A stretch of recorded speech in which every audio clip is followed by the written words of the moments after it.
कल मैंने आपसे बताया था कि धर्म का महात्म्य क्या है, और आज सवेरे मैंने आश्रम में बताया कि सहज धर्म क्या है। सहज धर्म क्या है?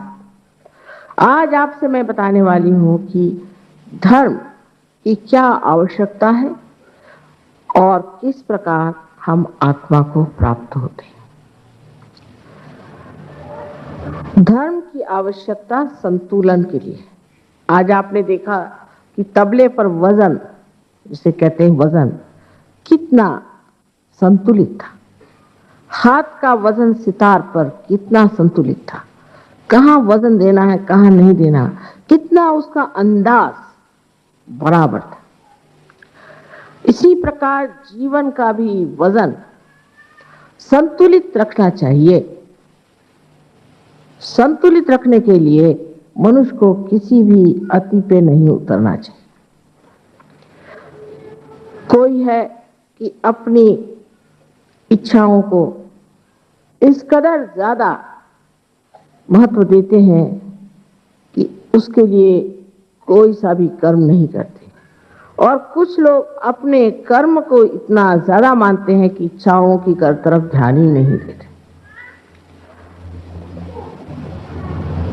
लेकिन जो मनुष्य अपना जीवन संतुलित रखता है, उसके अंदर इच्छाएं भी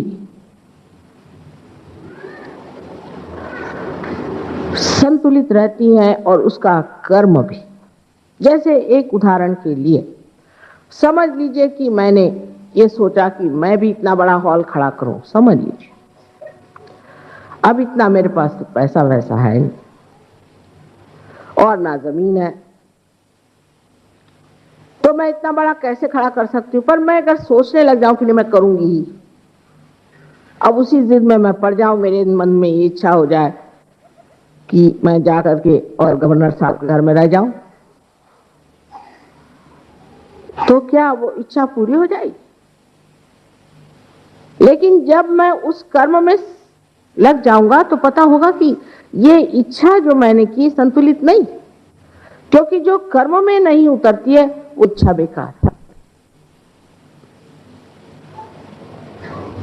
अब दूसरे लोग जो होते हैं अतिकर्मी, जैसे कि इस दिल्ली में बहुत सारे हैं, कारण ये सरकारी नौकरी जो करने निकले तो सुबह के गए हुए रात को 11 बजे तक जब तक नहीं आएंगे तो सोचते ही नहीं कि उन्होंने अफसर को दिखाया कि हम काम करते। और अफसर लोग सोचते हैं कि जब तक वो 1 बजे तक रात में दफ्तर में नहीं बैठेंगे तब तक मिनिस्टर साहब मानेंगे ही नहीं कि वो काम करते।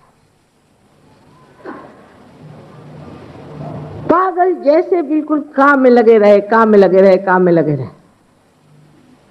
और अपनी दूसरी जो इच्छाएं हैं, जिम्मेदारियां हैं, जैसे अपनी बीवी है, बच्चे हैं और पहचान वाले दोस्त आदि हैं, अरे हमारा किसी से मतलब नहीं, हम तो शहीद आदमी, हम तो काम करें। ऐसे लोग मैंने देखा कि 40 साल तक भी जीले तो नसीब समझ लीजिए, पर 45 के बाद कोई नजर नहीं आता।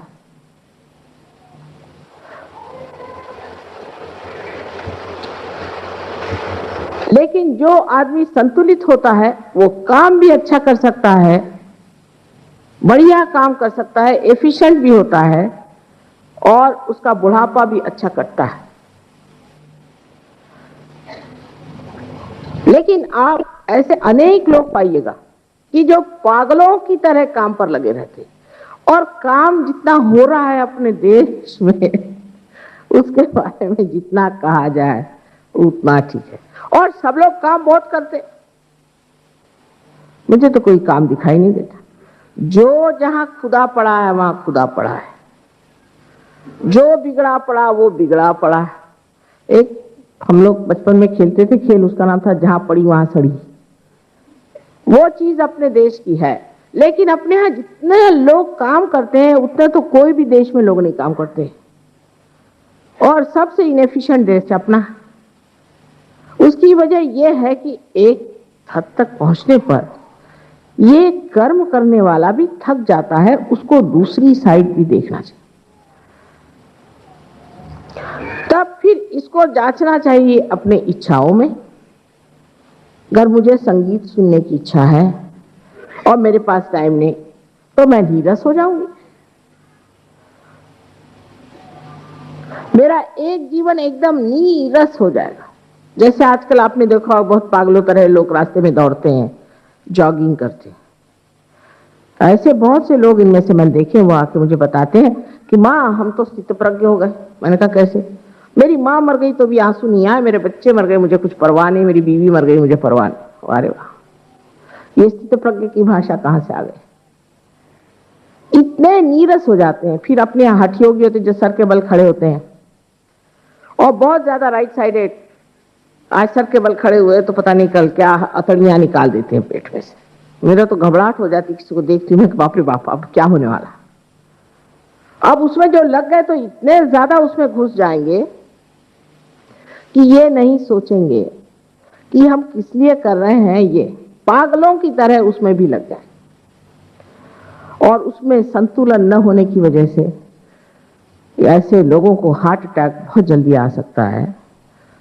और सबसे बड़ी बात तो ये होती है कि इनका हार्ट ही पत्थर हो जाता है। ऐसे घरों में हमेशा डिवोर्स होंगे, बीवी से झगड़े होंगे, उनको कोई भी चीज अच्छी नहीं रहती, वो बिल्कुल हनुमान जी का अवतार हो जाते हैं।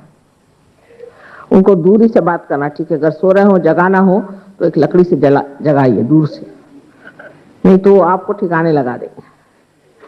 और जो दफ्तर में इतना ज्यादा काम करते हैं वो भी बहुत क्रोधी होते हैं। कारण यह कि दफ्तर में तो साहब हमेशा बिगड़ते रहता है, वो सारा आकर के बीवी पर बिगड़ना, उस पर चीखना चिल्लाना शुरू हो जाता है, क्योंकि मैं काम कर रहा हूं। ये एक सर्वसाधारण बात मैंने आपसे कही। लेकिन धर्माचरण जो है उसमें भी हम अतिशयता जब करते हैं और लेफ्ट में बहुत चले जाते हैं, तो अब भक्ति में लग गए तो क्या कि वो 65 मरतबा हाथ धोएंगे और 80 मरतबा पैर धोएंगे। सहयोग में भी कुछ कुछ लोग ऐसे पागलों तरह करते हैं।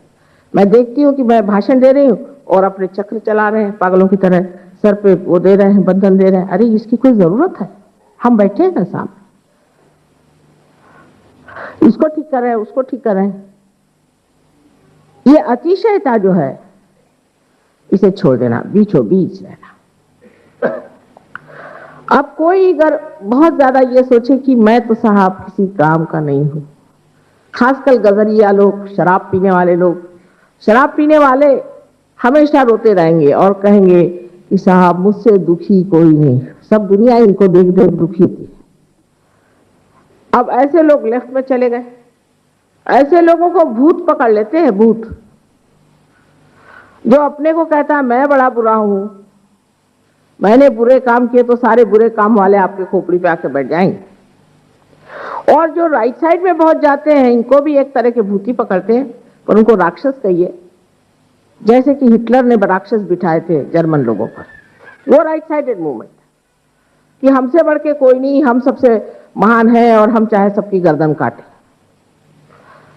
इस तरह से आंखों पे खून चढ़ जाता है, फिर जिसको चाहे उसको मारते फिरते हैं। उनको लगता है ठीक है हमको मारना ही चाहिए।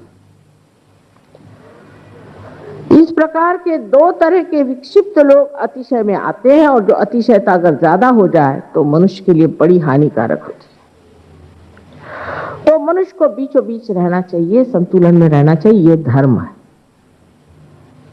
अब इस धर्म का आलंबन क्यों? क्योंकि जो चीज आकाश में उड़ना चाहती है उसमें अगर संतुलन नहीं हो, किसी अगर एरोप्लेन में संतुलन न हो, एक ही उसमें विंग हो, तो वो 2 मिनट में ठिकाने लग जाता है जब उड़ने लगता है। इसलिए जब मनुष्य में संतुलन होता है तो कुंडलिनी बहुत आसानी से उड़ जाती है। हमारे सर में जैसे मैंने बताया था कि 2 संस्थाएं हैं जिसे हम मन और अहंकार कहेंगे, लेकिन अंग्रेजी में इसे सुपर ईगो और ईगो कहते हैं। ये दोनों की दोनों जाकर के हमारे सर में इस तरह से एक के ऊपर चढ़ जाती है, तब हमारी तालू जो है एकदम से कैल्सिफाइड हो जाती है। ये दोनों ही चीजें इन 2 प्रकृति में से निकलती है, एक तो जड़ प्रकृति और एक एक्टिव कार्यशील प्रकृति। और ऐसा कहिए आप कि जिसे हम तमोगुणी कहते हैं और एक रजोगुणी, इन दोनों की वजह से ये संस्थाएं तैयार हो जाती हैं। और जब ये एक के ऊपर एक कोई सी भी ज्यादा चढ़ जाती है तो आप समझ सकते हैं कि कुंडलिनी का बाहर निकलना और भी कठिन हो जाता है।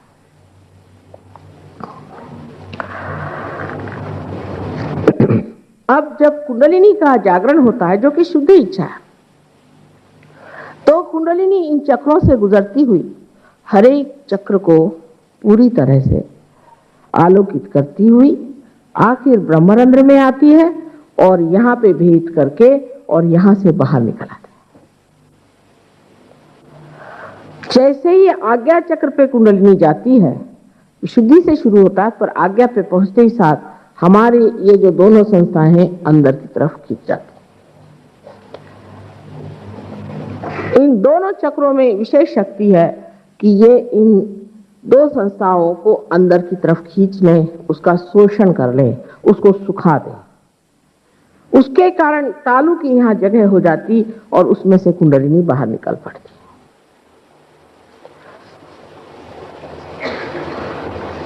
अब आत्मा के बारे में हमने सुना है कि आत्मा सच्चिदानंद स्वरूप है। सच्चित और आनंद, अभी भी अहंकार बहुत ज्यादा है यहां बैठा हुआ। हाँ, सच्चित और आनंद ये आत्मा का स्वरूप माना जाता है। सत्य है वो सत्य नहीं जिसे हम सोचते हैं कि ये सत्य है। सोच करके जो जाना गया सो सत्य नहीं होता, क्योंकि विचार एक भ्रामकता कि आप समझ नहीं पाएंगे ये सच्चा है कि झूठा। अगर ऐसा नहीं होता तो क्यों फिर इस तरह के झूठे गुरु लोग इतने पनपते। दुनिया में कितने झूठे लोग संसार में कितना ज्यादा आक्रमण कर रहे हैं, कितनी बड़ी जगह पे लेकर बैठे हुए हैं। ये कैसे घटित होता है, ये क्यों घटित होता है? वजह यह है कि हमको केवल सत्य मालूम नहीं, हम जानते नहीं कि सत्य क्या है। अब समझ लीजिए, हम आपके सामने कुछ भी कह रहे हैं, कुछ भी कह रहे हैं, क्या ये हम सत्य कह रहे हैं या असत्य कह रहे हैं? क्या आप कह सकते हैं कि हम बिल्कुल सत्य कह रहे हैं, सत्य के सिवा और कुछ नहीं किसा कह रहे हैं और यही केवल सत्य है? नहीं कह सकते। हो सकता है हम भी कोई झुठला रहे हो, आप हो सकता है। ये भ्रम बना ही रहेगा। कब तक? जब तक आप अपनी आत्मा को प्राप्त नहीं होते। जब आपकी आत्मा आपके अंदर जागृत होती है तो नस नस में वो शक्ति बहती है जिसे चैतन्य कहते हैं, जिसके द्वारा आप जान सकते हैं कि ये सत्य है या असत्य है। जैसे अभी आपको डॉक्टर साहब ने बताया कि उन्होंने सत्य को किस तरह से जाना।